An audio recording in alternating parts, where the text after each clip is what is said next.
algo no está funcionando dentro del régimen venezolano, y ya no se puede ocultar.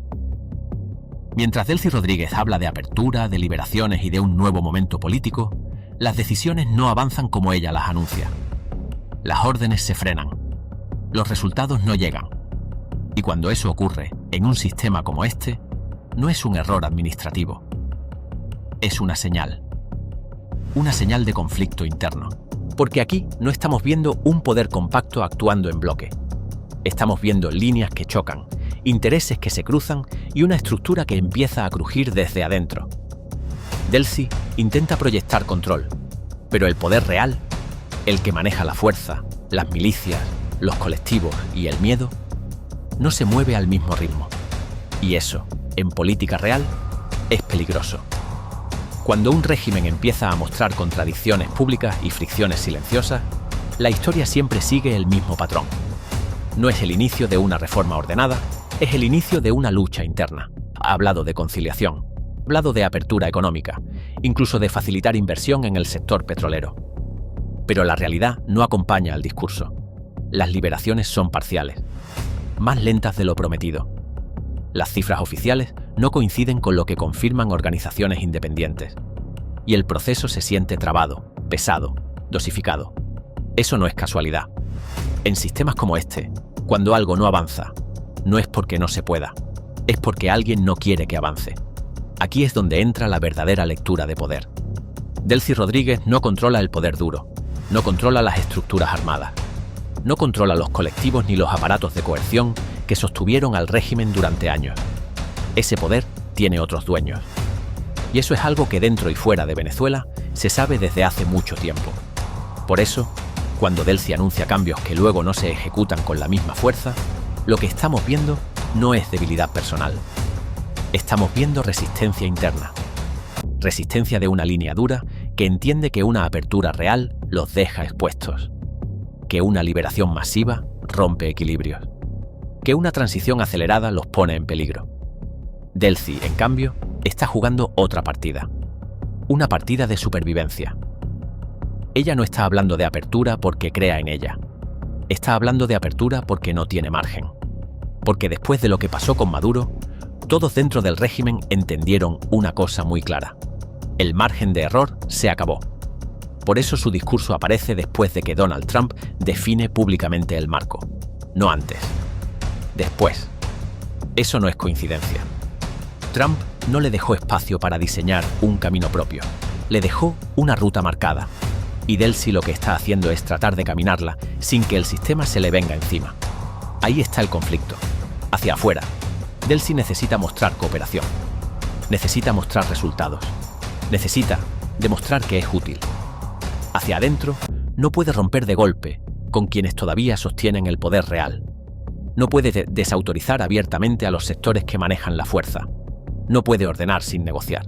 Ese equilibrio es frágil y no se sostiene indefinidamente. Maquiavelo lo explicó sin rodeos. En los momentos de transición, quien controla la fuerza decide cuándo obedecer y cuándo resistir. No importa quién firme los comunicados. Y Sun Tzu fue aún más directo. Cuando una orden no se cumple, el problema no es la orden, es la cadena de mando. Eso es exactamente lo que estamos viendo ahora. Delcy habla, el sistema escucha, pero el sistema no ejecuta como ella promete. Y eso nos dice mucho más que cualquier discurso. Porque cuando el poder empieza a fragmentarse, las contradicciones salen primero en forma de lentitud, de retrasos, de medias tintas. No en enfrentamientos abiertos. Todavía. Lo que estamos presenciando es un régimen que intenta ganar tiempo mientras se reacomoda por dentro. Una figura administrativa que intenta cumplir órdenes externas. Y una línea dura que todavía se resiste a soltar el control. Eso genera tensión. Eso genera fricción. Y eso, tarde o temprano, obliga a tomar decisiones más claras. Este no es un gobierno que esté reformándose con convicción. Es un sistema bajo presión, tratando de no romperse mientras cede lo mínimo indispensable. Pero el problema con las transiciones forzadas es que el tiempo juega en contra. Cuanto más se alarga el conflicto interno, más evidente se vuelve y más difícil es controlarlo. En la próxima parte vamos a entrar de lleno en quiénes representan esa resistencia, ¿Por qué ciertos sectores no quieren que las liberaciones avancen? ¿Y qué significa realmente esta lucha silenciosa dentro del régimen? Porque cuando el poder deja de moverse en una sola dirección, alguien siempre termina perdiendo. Y ese momento ya se está acercando. Para entender por qué las cosas no avanzan como Delcy Rodríguez las anuncia, hay que mirar dónde está el poder real. No en los comunicados, no en las ruedas de prensa, no en el lenguaje conciliador. El poder real, en este sistema, siempre ha estado en el control de la fuerza.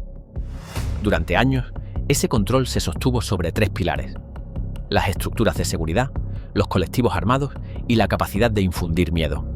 Ese entramado no responde a discursos, responde a intereses, lealtades y supervivencia.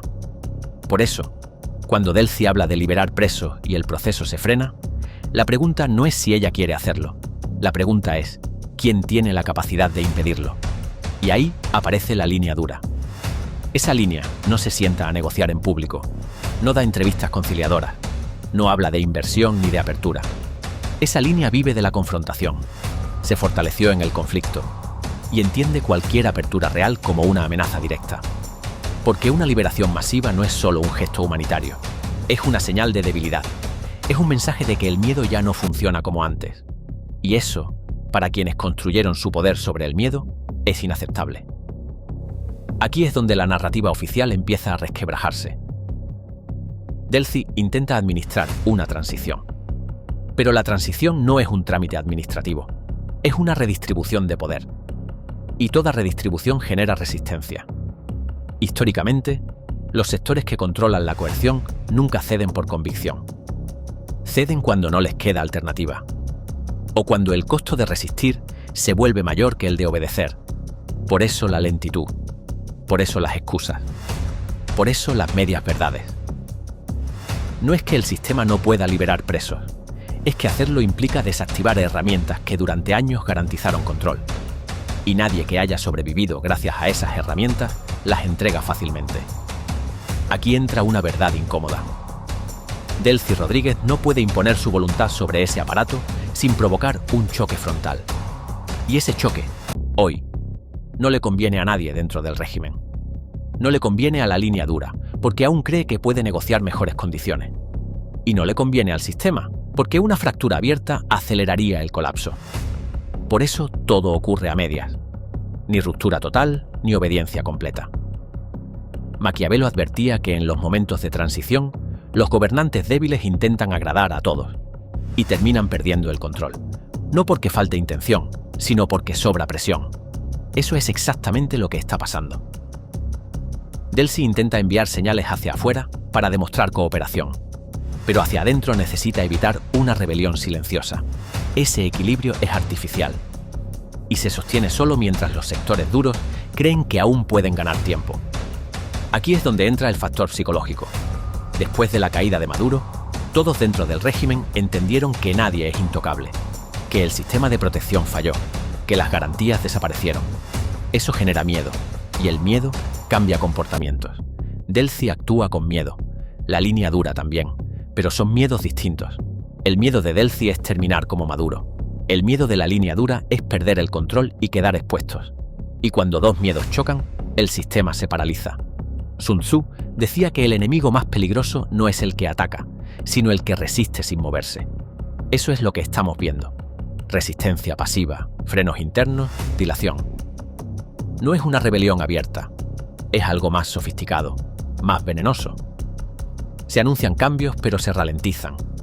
Se prometen liberaciones, pero se administran. Se habla de apertura, pero se condiciona. Todo para ganar tiempo. Pero el tiempo no es infinito. Cuanto más se prolonga esta tensión interna, más evidente se vuelve la fractura y más difícil es sostener la narrativa de unidad. Los regímenes no colapsan cuando la gente protesta. Colapsan cuando dejan de obedecerse entre ellos. Eso es lo que está en juego ahora. Delcy puede seguir hablando de apertura, puede seguir anunciando medidas, pero si no logra que el poder duro ejecute, su autoridad seguirá siendo parcial. Y una autoridad parcial, en sistemas cerrados, es una invitación al desafío. Cuando un sistema entra en una lucha interna, el tiempo deja de ser neutral. Se convierte en un enemigo. Lo que hoy parece una tensión administrable, mañana se vuelve una grieta imposible de ocultar. Y en el caso del régimen venezolano, esa grieta ya está abierta. Delcy Rodríguez intenta sostener un equilibrio que no fue diseñado para durar. No fue creada para liderar una transición real, sino para contener una crisis. Para administrar un momento incómodo mientras otros deciden hasta dónde se puede ceder. Pero las transiciones no se administran eternamente. O avanzan o se rompen. Y aquí aparece la pregunta central. ¿Quién va a pagar el costo de este choque interno? Porque alguien siempre lo paga. En toda estructura de poder cerrada, cuando el miedo cambia de dirección, los papeles se invierten. Quienes antes infundían miedo empiezan a actuar con cautela. Y quienes antes obedecían empiezan a medir. Eso ya está ocurriendo. La línea dura, acostumbrada a mandar desde la fuerza, hoy enfrenta un escenario distinto. Ya no puede asumir que todo se resolverá por intimidación. Ya no puede confiar en que el sistema los protegerá, pase lo que pase. Lo que le ocurrió a Maduro cambió las reglas. Mostró que el poder no era absoluto, que las garantías no existían. Y cuando eso se entiende, el comportamiento cambia. Aquí es donde entra el verdadero pronóstico. Hay 3 caminos posibles en situaciones como esta. El primero es la obediencia total. Que la línea dura termine aceptando que resistir ya no es viable y ejecute las decisiones que se le imponen. Eso implicaría aceleración real de liberaciones, reformas más profundas y una transición visible.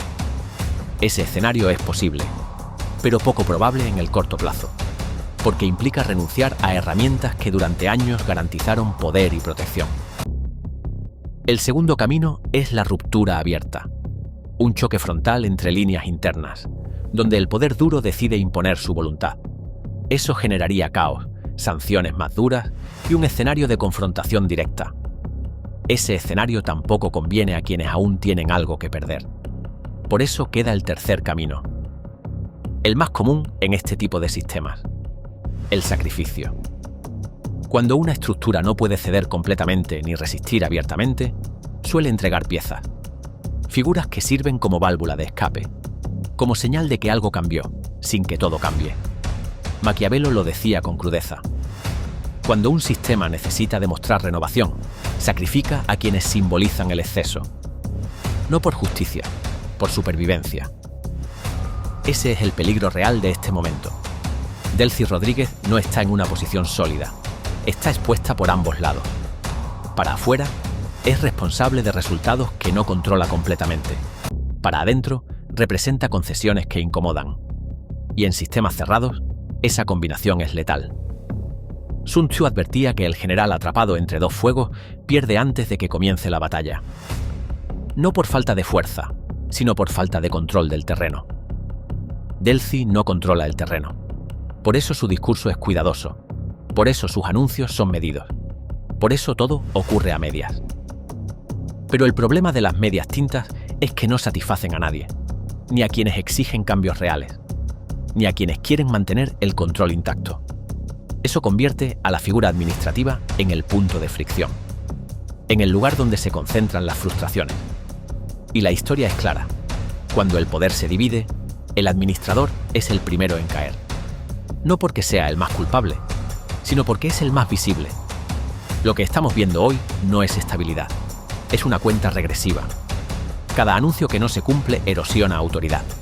Cada promesa a medias alimenta desconfianza. Cada gesto de apertura sin ejecución fortalece a quienes creen que resistir sigue siendo una opción. Pero resistir tiene un costo. Y ese costo ya empezó a cobrarse. El miedo cambió de bando, y cuando eso ocurre, el sistema deja de funcionar como antes. La pregunta ya no es si habrá consecuencias. La pregunta es ¿a quién le tocarán primero? Porque en este tipo de transiciones, nadie sale caminando como si nada hubiera pasado. Algunos negocian su salida, otros son desplazados. Y otros terminan pagando el costo completo para que el sistema pueda seguir existiendo bajo otra forma. Este no es el final del conflicto. Es el momento en que el conflicto deja de ser invisible. Y cuando eso ocurre, la historia demuestra una y otra vez que el poder no se redistribuye con discursos, se redistribuye con sacrificio. Eso es lo que viene. Y cuando empiece a verse con claridad, ya será demasiado tarde para fingir que no estaba ocurriendo.